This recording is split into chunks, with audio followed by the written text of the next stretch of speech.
വണ്ടിയാണെങ്കിൽ park ചെയ്യാനുള്ള ഒരു ഏരിയയും കാണുന്നില്ല. വണ്ടിയാണെങ്കിൽ ഒരുപാട് നേരം ബ്ലോക്കിൽ പെട്ടിട്ട് മെല്ലെ പോയിക്കൊണ്ടിരിക്കുന്നത്.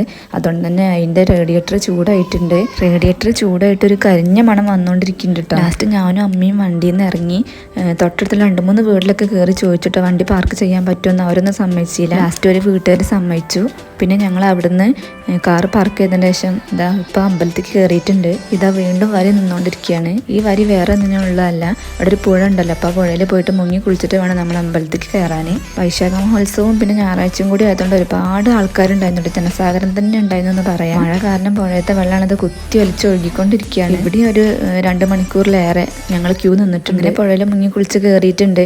മുങ്ങി കുളിച്ചൊന്നും പറയാൻ പറ്റൂല, കാരണം പോലീസുകാർ സമ്മതിക്കില്ല കേട്ടോ. പുഴയ്ക്ക് ഒഴുക്ക് കൂടുതലായതുകൊണ്ട് അവിടെ ഒരു ബക്കറ്റ് വെച്ചിട്ടുണ്ട്. അപ്പോൾ ആ ബക്കറ്റ് കൊണ്ട് തലയിൽ കൂടെ വെള്ളം ഒഴിച്ചിട്ടുമാണ് ഞങ്ങൾ എല്ലാവരും കയറിയത്. ഇത് ദർശനത്തിനുള്ള അടുത്ത ക്യൂ ആണ്. ഇവിടുന്ന് ചൂടുള്ള ചുക്ക് കാപ്പിയും കിട്ടി. അങ്ങനെ 2.5 മണിക്കൂറിന് ശേഷം ആ കടമ്പയെ കടന്നു. ഇപ്പോൾ ശിവര് നടന്നുകൊണ്ടിരിക്കുകയാണ്. ബാക്കി അടുത്ത വീഡിയോയിൽ ടാറ്റാ.